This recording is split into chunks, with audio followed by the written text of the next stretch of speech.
उज्ज्वला थिटे यांच्या अपिलाच्या सुनावणीला सोलापूर कोर्टात सुरुवात झाली आहे। अनगर नगरपंचायतीचा उज्ज्वला थिटे यांचा उमेदवारी अर्ज बाद झाल्यानंतर सोलापूर कोर्टात त्यांनी धाव घेतली होती। त्यानंतर आज कोर्टात सुनावणी सुरू झाली आहे। सुनावणीकडे संपूर्ण राज्याचं लक्ष लागलेलं आहे। आता ते नोटीस वगैरे गेले त्यांचे पण अनगर नगरपंचायतीची कोर्टात सुनावणी सध्या सुरू झालेली आहे। उज्ज्वला थिटेंनी याचिका दाखल केलेली होती।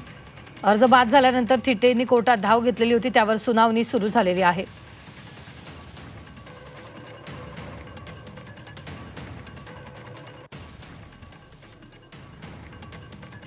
ही मोठी बातमी आपण आत्ताच्या क्षणाची पाहतोय। अनगर नगरपंचायतीची कोर्टात सुनावणी सुरू आहे। अर्ज बाद झाल्यानंतर थिटेंनी कोर्टात धाव घेतली होती।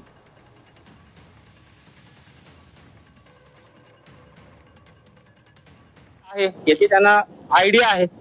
ज्या वेळेला त्यांना अपील प्रलंबित आहे याची माहिती होती त्यावेळेला नियमामध्ये स्पष्ट तरतूद अशी आहे की तिथलं विड्रॉल जे आहे ते विड्रॉल ज्या वेळेला न्यायालयाचा अपिलामधला निर्णय लागेल त्यावेळेला तिथलं विड्रॉल अलाउड केलं जातं। कुणाला जर नाम निर्देशन पत्र मागे घ्यायचं असेल तर ती डेट तेवढ्याच पद्धतीने पुढे जाते। आता आपण न्यायालयामध्ये सर्वजण युक्तिवाद ऐकत होतो, मी त्या ठिकाणी तो कायदाही दाखवला की ज्या वेळेला न्यायालयाचा निकाल येईल तिथून पुढे मला वाटतं 3 दिवसापर्यंत मग पुन्हा विड्रॉल पुढे लांबतं। हे प्रकरण जर बघितलं तुम्ही आणि कंडक्ट आरओचं जर ह्या प्रकरणामधलं बघितलं आपल्या माध्यमाला जिल्हाधिकारी कार्यालयामध्ये आपण आता मला पण आपण